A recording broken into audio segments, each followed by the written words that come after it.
Hudson County View, live and uncut. I'm your host, the reflection of perfection, and your number one selection, John R. Heinis, here to talk about the latest and greatest in Hudson County news, as we do every week. So, in light of the election, we're already looking towards November. Of course, we have two nonpartisan races there in Jersey City and Hoboken, and actually there's also one in Kearney, which is partisan. But we'll talk about that probably not until the fall, realistically. A lot already happening. So, first of all, just yesterday alone, former Hoboken Health and Human Services Director Leo Pellegrini was sentenced to 2 years in prison for an embezzlement scheme that ripped off the city of hundreds of thousands of dollars. So we've been reporting on this for a couple years. I think I've done a good job of getting ahead of this. I'm not really much to pat myself on the back, but there's been a number of stories about this the past couple years ever since this alleged malfeasance was brought before the council and other members of city government in Hoboken. So a lot to chat about there. And then also, yesterday, Second Ward Councilwoman Tiffany Fisher, who was a mayoral candidate, filed a New Jersey Election Law Enforcement Commission complaint against Michael Russo, who's the Third Ward Councilman, and he's also running for mayor. So there is a lot to unpack there, but the long and short of it is this, that she's saying that he's breaking the ELEC rules with fundraising and spending out of his council account when he's running for mayor, and he did that also in anticipation of running for mayor, which would be skirting the rules. So there's also some things that are actually nothing to do with politics. Like there's a really wild update about this Bayonne lawsuit that's 3 years old. If you guys remember, these two brothers actually drowned in a pool, a school pool, and now some depositions have come out, and it looks like some folks in this case, defendants in this case, have concealed evidence, which obviously is never a good thing. So we got that and a whole lot more. I'll be sitting down with Hoboken mayoral candidate Dini Ajmani in just a few moments. Right now, we're going to take a break. I'll be right back.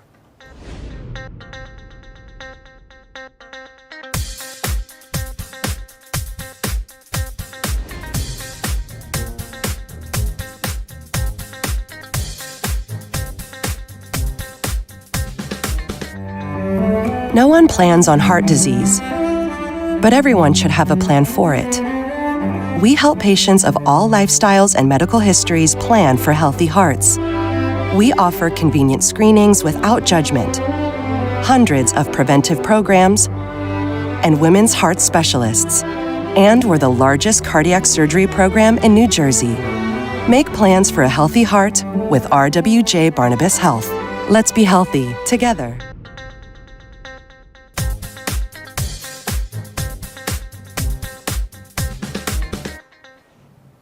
Hudson County View, live and uncut. John R. Heinis. So first, let's talk about former Hoboken Health and Human Services Director Leo Pellegrini. So we heard from interim U.S. Attorney Alina Habba, and if you guys remember, he pleaded guilty to embezzlement and filing a false tax return before U.S. District Judge Michael E. Farbiars in Newark Federal Court. So they announced it in December, but after I got a copy of the settlement agreement, it actually came out that he signed it in August. Part of the reason was there was an internal review from federal authorities, including the IRS, to see if they'd sign off on the plea agreement, which they did. Not clear why otherwise that was the case, but that's what we know as of this moment. So this is a little bit long, but I guess the short of it is, while working for Hoboken, Pellegrini embezzled money from the city by diverting approximately $223,500 in payments intended for the city to bank accounts he controlled. Specifically, he was the CEO of a local soccer league, a traveling soccer league, and he was getting Hoboken to unknowingly foot the bill. And he avoided approximately $119,972.60 in taxes. I'm going to go ahead and say that's probably not approximate. The IRS keeps close tabs on these things. But anyway, the point of the matter is that when he was in charge of the rec department, he was essentially having them fund his soccer league, as I mentioned. And basically, this was being used to do things like, go out to eat, gambling trips, and other forms of entertainment. And as the U.S. Attorney's Office said, allowing him to live far beyond his means. So I think you guys get the point. And again, we've covered this extensively. He resigned abruptly on May 3rd, and that was back in 2023, actually, and we didn't really get much of an explanation. And the city council approved an emergency contract with the law firm of Matthew Boxer, and that was New Jersey's first comptroller, a name I'm sure many of you are familiar with. And he was hired to investigate the circumstances of Pellegrini's departure. 2 weeks later, the council approved an $85,000 settlement for a vendor who allegedly received a 2-year deal from Pellegrini without approval from the administration or council. And just after that, Hoboken Mayor Ravi Ballas and the Hoboken City Football Club, where Pellegrini was the president, owed the city $76,000. Pellegrini disputed that. And then also in 2023, he ran for the first ward council seat and came in a distant third place. So, a lot happening here. But then we heard from Councilwoman at Large Emily Jabbour, who's running for mayor, gave a long statement, and she seemed to take a lot of credit for rooting Pellegrini out of the municipal government. She said, "I shine the spotlight from my seat on the council, which drove the change in personnel and oversight that ultimately allowed the administration to fully investigate the corruption that was taking place. With the support of involved and engaged parents, I stepped up and took the action needed to bring in a parent-driven organization for our travel soccer program that would allow the season to happen. Hoboken has come too far to turn back. The history of corruption tied to past political figures has left a lasting stain on our city's reputation. That era was marked by backroom deals, self-serving politics, and an erosion of public trust." Goes on to say she wouldn't let that happen under her watch if elected mayor. And also heard from Second Ward Councilwoman Tiffany Fisher. As I said earlier, she's also a mayoral candidate. And she said Hoboken needs a mayor who leads with vigilance, demands accountability, doesn't look the other way. "I'm not running to manage the status quo, I'm running to end it." And again, she made the point this wouldn't happen under my watch either. So an interesting development by any stretch. He's not supposed to report to prison, though, until late September. I believe that's September 22nd. So, we'll keep an eye on what happens between now and then, but obviously it's a done deal at this point in the rear view. So with all that in mind, we also heard from Fisher yesterday with this ELEC complaint against Michael Russo. And it's a 9-page complaint, but it basically comes down to this. There's a 2027 city council campaign for Russo that has been operating at times. At the same time, his 2025 mayoral account's been open, and the 2027 account has spent $178,000 to date, and she's challenging that these expenditures are actually mayoral expenses as opposed to council expenses. Obviously, there was a council race in 23, there'll be another one in 27, and the mayoral race is right now. And, there was an advisory opinion that came out in April from ELEC, and they said all candidates have to adhere to the spending guidelines. It was kind of vague, and it was definitely in legalese, which made it hard for a lot of people, including myself, to understand. So this is kind of taking it a step further now and asking ELEC to investigate and take action. Russo had no comment, and that's where we stand on this. So it's definitely going to be an interesting race. And speaking of which, I'm going to take a break. When we come back, I'll be sitting down with Dini Ajmani. We'll be right back.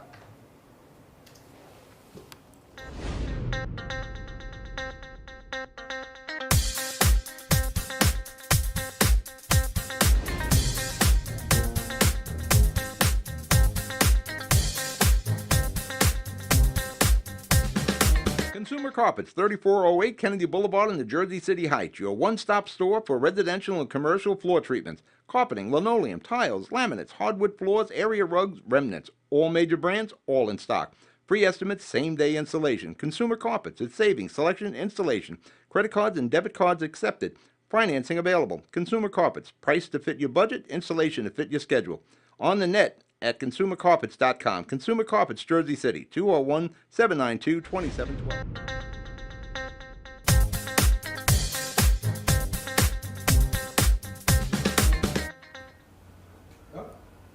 Hudson County View, live on Uncut, John Heinis, and as I said a few moments ago, today my guest is Hoboken mayoral candidate Dini Ajmani. Dini, thanks for coming back. Oh, thank you so much for inviting me again. Yeah, no problem. So obviously a lot of things have happened since we last sat here, and I guess first things first, just about yesterday, the two big things obviously were the sentencing of former Health and Human Services Director Leo Pellegrini and this ELEC complaint from Tiffany Fisher against Michael Russo. So what are your thoughts on those two turns of events? Sure. So I'll talk about the ELEC complaint first. And, sure. And I haven't seen the details on the allegation, but I think any violation of campaign finance must be investigated. I did take a look at the last filings that came out not too long ago. And it was mind-blowing as to how much money is coming into a small city mayoral campaign, and how much money is coming from not just developers, but also from unions and other special interests like lawyers and such. It is just worrisome to me. That kind of level of influence from special interests just worries me. We all have seen what money can do in politics. We all saw Elon Musk stand next to our president in Oval Office in a T-shirt and a baseball hat with his son on his shoulder. He got there because he gave money. And I just worry as to what kind of influence these special interests would have on whoever becomes the mayor, when the mayor is going to be in that position because of their help. Yeah. So that worries me.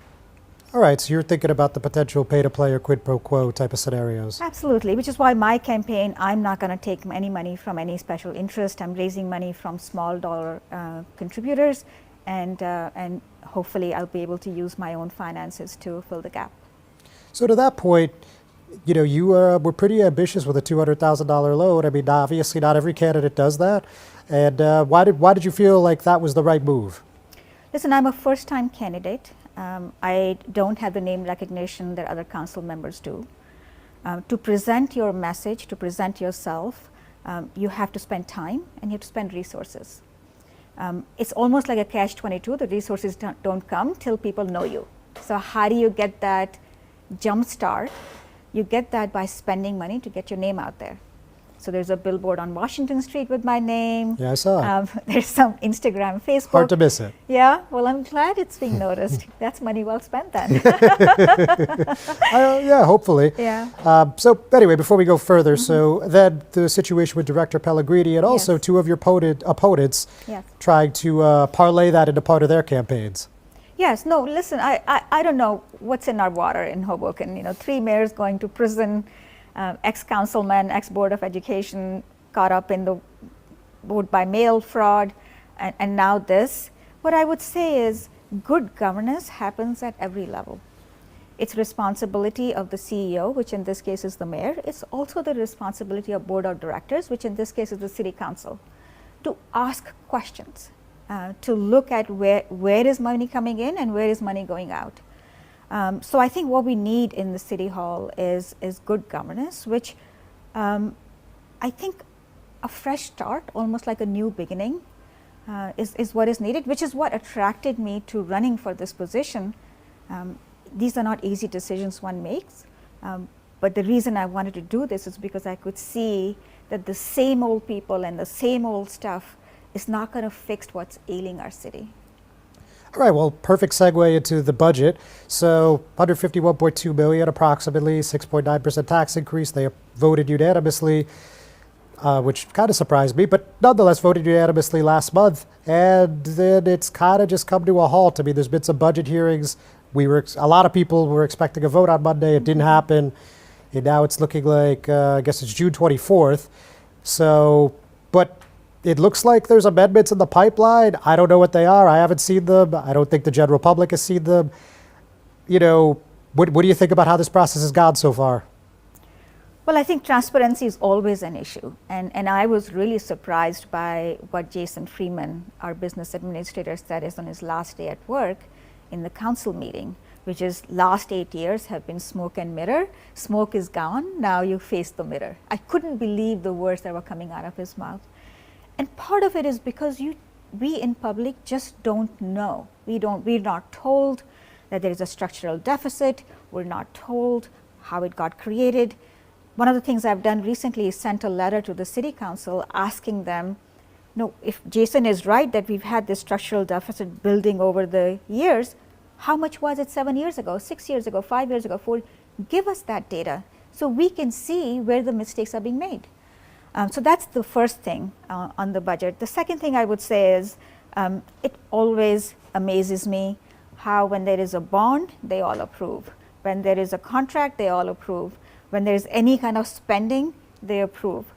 And then when it comes to taxes, they go, oh, we're not for raising taxes. Well, you were standing up applauding the police contract that is going to ruin this budget. That in 8 years, our budget will need to go up 72%. Because of just these contracts that we're setting in place. So either, I don't know, what people don't understand them, or they understand them, but it's politically beneficial to them to vote yes to such contracts. But that's the stuff that really worries me, that the question that they're not asking is, can we afford it? Can we afford this bond? Can we afford this healthcare plan? Can we afford this police contract or some other employee contract? Those are the questions council should be asking, and they don't. Fair enough. Well, look, there's plenty more on that topic, but we're going to take a quick break. Don't go anywhere. We'll be right back. Panapinto Properties, Jersey City, shaping the workplace with state-of-the-art office spaces and addresses your company desires. Building residences that define your home environment, adjacent to all modes of transportation with on-site parking available. The right address, the right lease. Call 201-521-9000 or visit online at panapintodevelopment.com. Panapinto Properties, building Jersey City for everyone.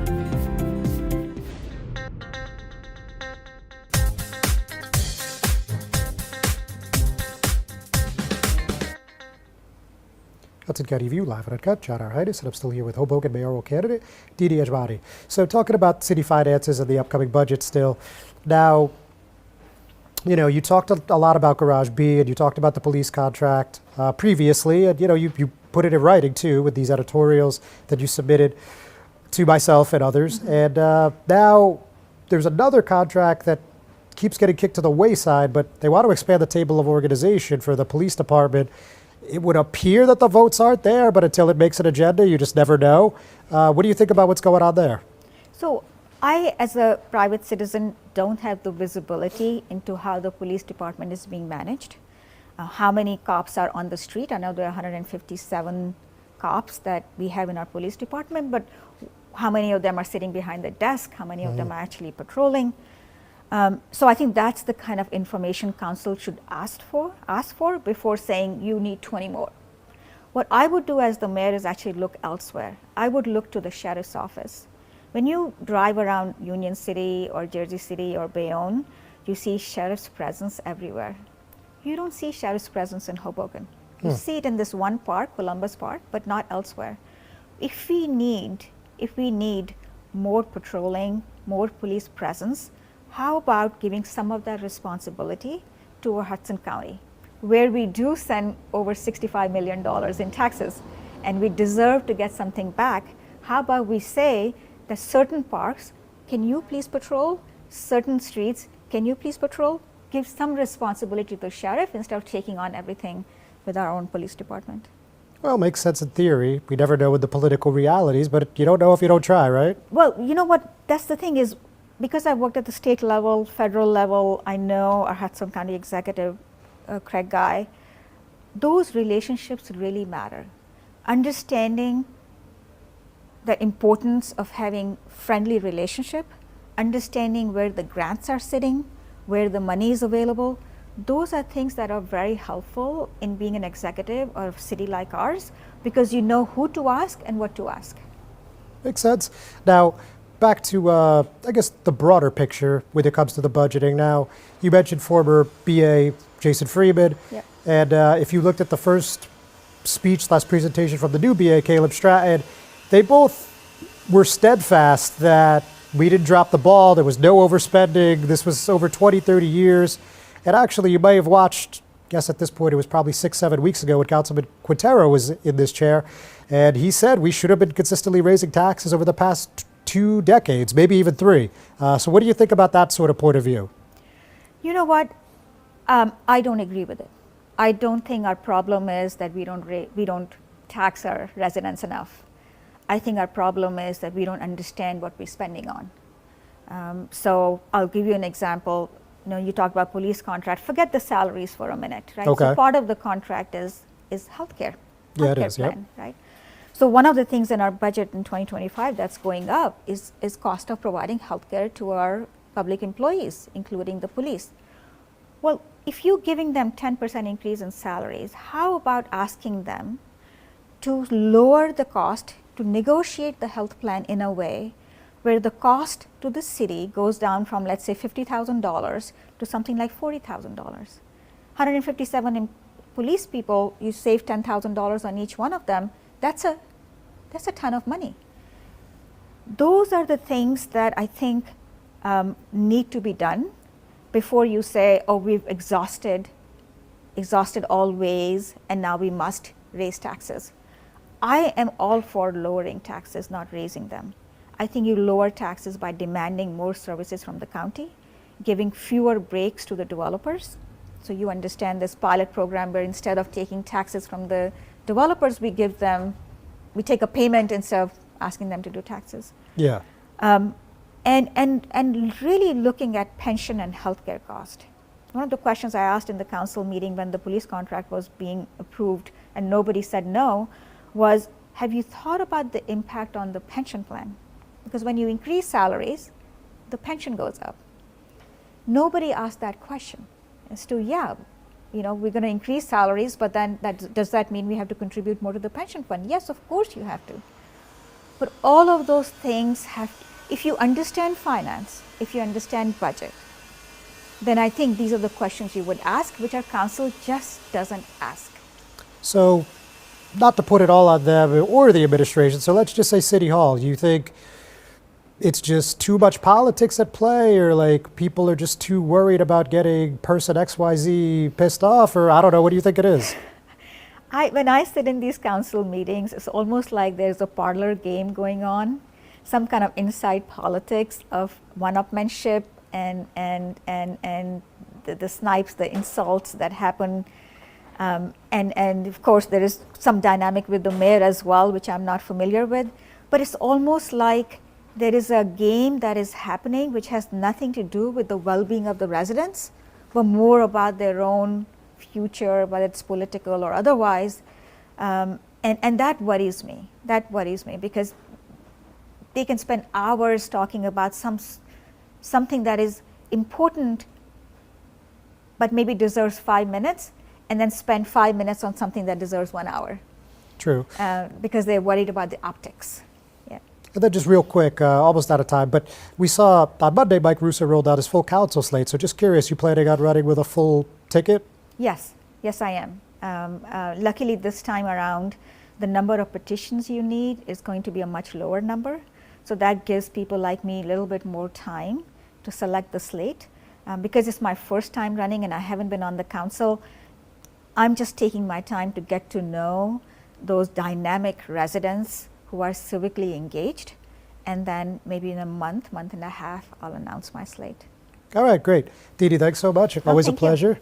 Best of luck, ladies and gentlemen. Thanks for tuning in. We're not done yet. We'll be right back.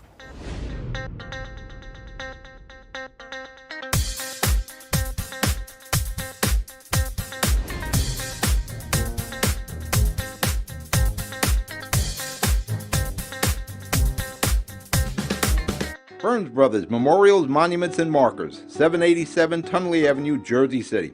Hudson County's only monument maker, serving all faiths and cemeteries. Design, studio, and large inventory on site. Cemetery inscriptions and custom orders welcome. Burns Brothers Memorials, Monuments, and Markers, 787 Tunley Avenue, just south of Secaucus Road. Craftsmanship that will last for all eternity. Burns Brothers, Jersey City, Albert H. Hopper, North Arlington. Visit us on the net.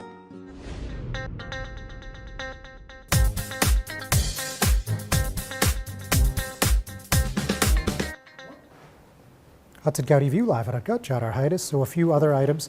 So another story that took a little bit of extra work, I guess I'll just say, roll it up the sleeves. This is a really wild one, but you might remember 3 years ago there was a lawsuit filed at Hudson County Superior Court. These two brothers drowned in a pool that was owned by the Bayonne Board of Education inside one of the schools. And now some of the depositions are starting to come together, and there is just a lot of shocking things coming out of there. So let me just read you an excerpt from Daryl Zaslow, and he's an attorney for the boys' estate. And, well, it speaks for itself. It is unfathomable that the events unfolded in such a tragic manner that these two incredible young boys will never live out their promising lives. It is disturbing that the BBOE, the Bayonne Board of Education, of course, completely abdicated its responsibility to keep the residents of Bayonne safe and set their lifeguards up for failure at the expense of the lives of Chu Ming and Jack. While inconceivable that so many derelictions led to such an unspeakable loss, it was reprehensible that the individual defendant lifeguards, who were completely unaware that there was surveillance footage in the lobby area of Lincoln School pool, shamelessly lied to the investigating police officers about the facts and circumstances surrounding that evening, knowing that two boys died on their watch. Obviously, that's some pretty strong allegations, but Zaslow filed in about mid-2022, and just before that there was a $100 million tort claim. Obviously that's pretty pricey, but given some of the revelations here about Jack Jang 16 and Chuming Zhang 19, that, well, it looks like someone's going to owe this family a lot of money. I mean, for example, Ashley Danbeck, a lifeguard on duty when the boys drowned, she told police officers that she was closely monitoring what was transpiring. However, surveillance video footage shows that wasn't the case at all. And actually later on in the brief, which is pretty long, it's 51 pages, but it says that she destroyed her cell phone despite the descendants receiving preservation letters, which means you have to keep all the evidence intact. There was another lifeguard here, Corey Kettleman, who was on duty when the boys drowned. And according again to the surveillance footage mentioned in this brief, he apparently didn't blow his whistle, he didn't shout, he gingerly walked over to one of his colleagues to get help as they're already in the pool drowning. So again, if all this is on video or interrogatory statements, that's really, really not good for the Bayonne Board of Ed, needless to tell you. And then finally, also mentioned is John Ricard, an administrator who went against school policy by leaving the building while the pool was still open. And he didn't arrive until the boys were already drowning. Again, this is citing both deposition statements and surveillance video footage. So really shocking revelations in this case. Obviously, we're going to keep a close eye on this, but I don't know how the Bayonne Board of Education is going to be able to defend any of that, quite frankly. So, with that, there was quite a few items that were verbose and, a little bit intricate, but I still also wanted to mention that Third Ward Councilman Mike Russo, as I've said a few times today, mayoral candidate, announced his full council slate. So at large, he's running Nicole Magana, and then he's also going to be running Dean Murray and Pete Keeling, and he's running Ryan Cunningham in the 6th Ward. So I'll let you guys read their biographies, but looks like a younger, energetic slate. So that's definitely something to keep in mind.